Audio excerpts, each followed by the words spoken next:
Welcome back to my channel. আশা করি তোমরা সবাই ভালো আছো, আমিও ভালো আছি। আর আজকে হচ্ছে 15ই ডিসেম্বর, শুক্রবার। আর 15ই ডিসেম্বর মানে হচ্ছে সোনুর জন্মদিন। আর সোনুর জন্মদিন মানে সোনুর পরীক্ষা। সেই জন্য আমি চটপট করে সোনুর জন্য মাছ ভাজা, আলু ভাজা, বেগুন ভাজা আর একটুখানি ডাল আর ঘি দিয়ে খাইয়ে দেবো। আর দুপুরবেলা হবে সোনুর স্পেশাল মেনু। স্পেশাল মানে সোনু এটা সরা। আর ওর জন্মদিন মানে ওর পরীক্ষা থাকবেই। সেই জন্য এবার কিচ্ছু হবে না, শুধু সোনুর জন্য রান্না করবার, কিচ্ছু হবে না, জানো। তো চলো ওকে চটপট খাইয়ে দিই, কারণ 8টা 20 হয়ে গেছে অলরেডি। 8:30টার মধ্যে ওকে বেরোতে হবে, 10 মিনিটের মধ্যে ওকে খাওয়াবো।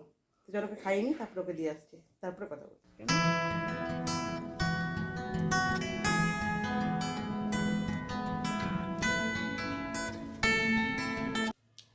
এখন বাজে 10:30। মেয়েকে অনেকক্ষণ আগে দিয়ে চলে এসেছি। মেয়েকে দিয়ে এসে বাপি মাকে খেতে দিলাম, তারপরে ঘর গোছালাম। গুছিয়ে দিদি রান্না করে চলে গেছে, যে কটা রান্না ছিল। আর দিদিও ঘরটার মুছে টুছে সমস্ত কিছু করে টোরে দিয়ে গেছে। আর আমি এবার রান্না শুরু করব। সোনুর রান্না বলতে সোনুর বিরিয়ানি। কালকে বলেছিলাম যে ফ্রাইড রাইস যদি খাস তো ফ্রাইড রাইস করে দেবো। তারপর রাত্রেবেলা বলছে না আমার ফ্রাইড রাইস খাবো না, আমি বিরিয়ানি খাবো।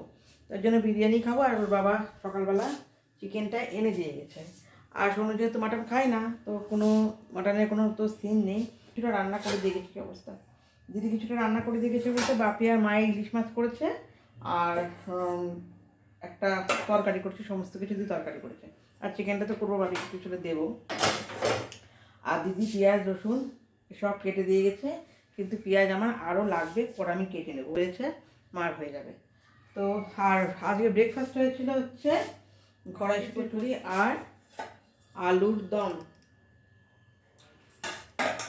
আলু কালকে রাত্রে সেদ্ধ করে ছাড়িয়ে রেখেছি, তারপরে এই যে পুর করে রেখেছি, সমস্ত কিছু করে রেখেছিলাম যাতে দিদি সকালবেলা যেহেতু অফিসে রান্না থাকে, তো এগুলো করা অসম্ভব ব্যাপার। আমিও যখন রান্না করতাম সকালে, তখন আমি করে রাখতাম এই যে পুর। আর কিছুটা করতে হবে, মেয়ে আসলে মেয়েকেও ভেজে দেবো। তো কিছুটা অনেকটা করে রেখেছি, কেননা পরে যাতে আবার খাওয়া যায়, কারণ এই পুরটা না করলে বারে বারে করতে ইচ্ছে করে না, ওই জন্য একবারে করে রেখেছি। তো চলো, আর আমি মেয়েকে দিয়ে এসে একটুখানি ফুল আনতে গেছিলাম দুপুর জন্য। তো একটা জিনিস নিয়েছি, দেখাবো চলো। জিনিস বলতে আমি এই বছর কি আগের বছর আমি কোনো রকম গাছ টাছ কিচ্ছু কিনেছিলাম না, মানে আমার মনটাই চাইছিল গাছ নিয়ে আসলাম। গাছ বলতে গাঁদা ফুলের গাছ। এই যে দুটো গাঁদা ফুলের গাছ আর একটা এই যে এটা হচ্ছে বক ফুলের গাছ, এটাই লাগাবো। সত্যি কথা বলতে মানে আগের যে আমার এনার্জি ছিল, মানে প্রচুর, আমি এইখানটাতে আমার প্রচুর গাছ থাকতো আগে। মানে ওইখানটা তবে যেহেতু রোদ পড়তো, অনেক ডালিয়া থেকে শুরু করে চন্দ্রমল্লিকা সব রকম গাছ আমি লাগাতাম। কিন্তু আগের বছর থেকে আমি জানি না কেন আমার সেই ইচ্ছেটাই নষ্ট হয়ে গেছে। কারণ তো আছেই। যাই হোক, রান্না শুরু করতে হবে, কারণ আমি না সকালবেলার বাবা তাড়াহুড়ো করে গেছে, যেহেতু চিকেন আনতে গেছিলো, দেরি হয়ে গেছিলো, ওই জন্য ঠাকুরকে জগন্নাথকে দেওয়া হয়নি। মিষ্টি এনেছে, তা আমি ভাবছি কি মাংসটা ম্যারিনেট করে রেখে স্নান করে ঠাকুরকে দিয়ে তারপরে আমি রান্না বসাবো। তো চালটাও ভিজিয়ে রাখবো বিরিয়ানি। আর অন্য কিছু তো রান্না নেই, শুধু বিরিয়ানি করলে হয়ে যাবে। আর আজকে আমি তো কাটা হবে, কেক আনবো বিকেলবেলা। আর কালকে রাত্রে আমি নিজের হাতে একটু কেক বানিয়েছিলাম, কেক বানিয়ে ওকে সারপ্রাইজ দিয়েছি, বেশ খুশি হয়ে গেছি। কিন্তু এখন বাজে 1টা, আমি রান্না অনেকক্ষণ আগেই বসিয়ে দিয়েছি, অনেকক্ষণ মধ্যে 12টার সময় রান্না বসালাম। মেয়ে আসছিলো না, চিন্তা করছিলাম আজকে মেয়ে দেরি করে এসছে। আর পুজো দিলাম, স্নান করে পুজো দিয়ে ভাত বসিয়েছি। আর চিকেনটা মোটামুটি হয়ে এসছে। তেলটা ছেড়ে আসলে আমি এটাকে দমে দেবো। আর আজকে না আমি আলুটাকে এর মধ্যে সেদ্ধ করে নিয়েছি, বিরিয়ানির মধ্যে আজকে আলুটা দেবো, যেটা আমি দিই না, কেননা না আমাদের তো অল্প বিরিয়ানি, অতটা আলু দিলে কত সেদ্ধ হয় না, এই জন্য আমি সবসময় ঝোলের মধ্যে আলুটা দিয়ে দিই। কিন্তু আজকে বিরিয়ানির মধ্যে দেবো বলে এটা আমি সেদ্ধ করতে দিয়েছি। আমি মোটামুটি চিকেন হয়ে এসছে, আর ভাতও হয়ে গেছে। এটার মধ্যে একটা করেছি আর এটার মধ্যে একটা করেছি, আর মা বাবার ভাতটা এর মধ্যে রেখে দিয়েছি। আর আমার বেরিয়েছে প্রচুর বাসন। আমি বেশিরভাগটা বাসন মেজে রাখবো, কেননা তারপরে অনেক বাসন হয়, তো বেশিরভাগটা মেজে রাখবো। এই দমে দিয়ে ধরে বাসনগুলো মেজে তারপরে মাকে খাওয়াবো। তো চলো, এই হচ্ছে আর বার্থডে গার্লকে একটু দেখাই, চলো। যে বার্থডে গার্ল জামা দিলাম, ওকে জামা দিলাম যে এটা পিসি ওর পিসি ওকে জামাটা দিয়ে গেছে বুধবার দিনকে। এইটা জামা আর প্যান্টটা পরলো আর জামাটা পরলো না, ঠান্ডা লাগছে, এতে শটাতা আছে আর পুরোনো জামা পরেছে। দেখো আর প্যান্টটা দেখি, শুধু প্যান্টটা পরেছে। বললাম যে ওর পরে এটা পর, দেখতে ভালো লাগবে, কালারটা খুব সুন্দর, ঠান্ডা লাগছে বলে ওটাই পরলো। আর সন্ধ্যের সময় হ্যাঁ দেখি যদি হয় তো নতুন একটা জামা আছে ওটা নিয়ে পরবে। চলো দমে দিয়ে দিই, তারপরে কথা বলছি। আর চোখে মুখে অবস্থা কী, কানের দুল সে কবে খুলেছে আর পরার নেই, কানের দুল শাখা সব খুলেছি, মানে খুলে রেখেছি, আর পরার আর মানে সময় মানে কি পড়ছি না, এইভাবে চলে যাচ্ছে দিন। চলো আগে দমে দিয়ে দিই, অনেক বেলা হয়ে গেছে, এখন 1:15 বাজে, কখন খাবি দমে, আধা ঘন্টা তো লাগে। অনেক তপস্যার পর আমার লাস্টে বিরিয়ানি রান্না হলো। তো এখন সোনুকে দেবো, আর আজকে আমি আলুটা এর মধ্যে দিয়েছি, দেখি কেমন হয়। আর এই হয়েছে আমার এতটা বিরিয়ানি, দেবো কাউকে কাউকে, আর সোনুকে আগে দিয়ে নিই, সোনু খা, তারপরে বাড়বো সবার জন্য। এটা বিরিয়ানি, আর এখানে কষা এটা তুলে রেখেছি, সোনুকে দেবো।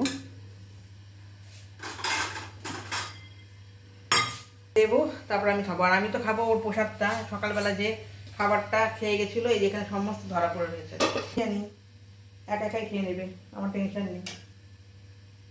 আর এই চান করার আগে চান করে না রান্না করলে মুখটা কেমন হয়, শীতের দিন তো চান করবো না, পারলে জামাটা খেয়ে দেবো। তো চলো ওকে দিয়ে দিই, তারপরে আমি খাবো। আর এখন 2:30 বেজে গেছে, আমি বললাম 2:30টার সময় দেবো, কেননা ও তো 12টার সময় একটু ব্রেকফাস্টই খেলো, 12টারও পরে, তো এত দুধ খেতে পারবে না। এই যে শসা দিয়ে দিয়েছি, চিকেন, আর এবার আর আগের বার যখন ফ্রাইড রাইস করেছিলাম তো তখন ভাজা টাজা করেছিলাম, এর সাথেও খাবেও না, শুধু শুধু আমার করা হবে। সকালবেলা 3 রকম ভাজা দিয়ে এই জন্য দিয়ে দিয়েছি, মানে নে তুই খা, তারপরে আমি খাবো। চলো খেয়ে নিই, পাক্কা 2:35, 2:35 বাজে, খেয়ে নিই। সন্ধ্যেবেলা গুড ইভিনিং, এখন বাজে 1:45, আর সোনুর কেক চলে এসছে, এখন সোনুর কেক কাটবে। কিন্তু এবার তো সেভাবে বার্থডেটা সেলিব্রেশন হচ্ছে না, শুধু এই পাশের বাড়ি যে মামি শাশুড়ি, 2 মামি শাশুড়িকে ডেকেছি আর ননদকে ডেকেছি, ওরা আসবে, সোনু কেক কাটবে, আর বাপি আর মা মেয়েকে আশীর্বাদ করবে। তার জন্য আমি একটু বাটাটা সাজাবো, আর সোনুর যে গিফটটা সেটা বের করবো। তো চলো আর কেক তো দুটো দেখায়। ও আর একটা কথা, আমার ভাই মালদা থেকে অর্ডার দিয়ে একটা কেক পাঠিয়েছে, এক্ষুনি কেকটা আসলো, আর সোনু সেটাকে খুলছে, চলো দেখি।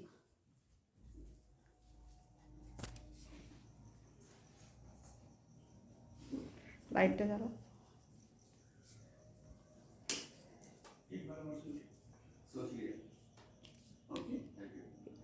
দাঁড়া পরে খা, তুমি খেলেই পারি, ওটার মধ্যে থাক না, না ওটা খো,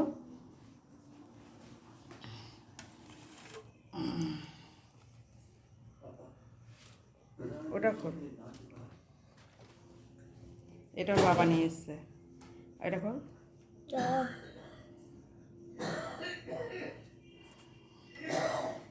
মেমোরে অর্ডার দিয়ে ওকে একটা কেক পাঠিয়েছে, তো চলো দেখবে। আর এত দুষ্টু কী সব লিখেছে, হ্যাঁ কি লিখেছে, কুমারী কি এত দুষ্টুমি করে না, আইটা বন্ধ আটেনি এত বড়, তাহলে জি ডট কে লিখে দিত, কি পাগল না কি, হ্যাঁ এটাকে এটার মধ্যে কার মধ্যে করবি, ক্যান্ডেল নিয়ে আস।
তো ঘুমোচ্ছে।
সবাই চলে গেছে, আর বাবিকে খেতে দিয়েছি, ওর বাবাও খাচ্ছে। আর মামি শাশুড়িদেরকে, হ্যাঁ, এক মামি শাশুড়িকে চিকেন বিরিয়ানি দিয়ে এসেছি, মামি আর ননদ যে এসেছিলো ওদেরকে বিরিয়ানি দিয়েছি। আর এক মামি শাশুড়ি চিকেন খায় না বলে কড়াইশুঁটি কচুরি আর আলুর দম দিলাম। আর ওর বাবা খাচ্ছে। আর সোনু এখানে দেখো ড্রেস পরে বসে আছে। এই সোনুর এই ড্রেস, শোনো, এটা হচ্ছে পুজোতেই কিনেছিলাম, এটা কিন্তু বার্থডেতে দেওয়া না। শোনো দেখি জিন্সটা আমি ইয়ে থেকে, টেন্স থেকে জিন্সটা কী করে জিন্স আর টপটা কিনে দিয়েছিলাম, তো এটা পুজোতে আর পরা হয়নি। আর একটা ড্রেসও রয়েছে যেটা এখনও পরা হয়নি, ওর পিসি দিয়েছে, ওটা রাখা রয়েছে। হ্যাঁ, খাবে না? আচ্ছা, তো ও ড্রেস পরে আছে, ড্রেস খুলে তারপরে আমরা বিরিয়ানি খাবো, আর একটু পরে খাবো। আমাদের পেটটা একটু ভার আছে, যেহেতু আমরা আজকে দেরি করে খেয়েছি না, 3টের পর, 3টের সময় খেলাম না, ছোটো আজকে, ওই জন্য পেটটা ভার আছে, একটু পরে খাবো। তার আগে ড্রেসটা চেঞ্জ করব। আর ছোট্টর মধ্যে বেশ খুব সুন্দরভাবে অনুষ্ঠানটা করলাম, ভালো লাগলো। আর সামনের বছর কী হবে জানি না। তো চলো, আজকে সারাদিন যা করলাম তোমাদের দেখালাম। তোমাদের যদি ভালো লাগে তো অবশ্যই আমার চ্যানেলটাকে সাবস্ক্রাইব করবো। আর তোমরা সবাই ভালো থেকো, সুস্থ থেকো। Tata, bye bye, good night. Good night.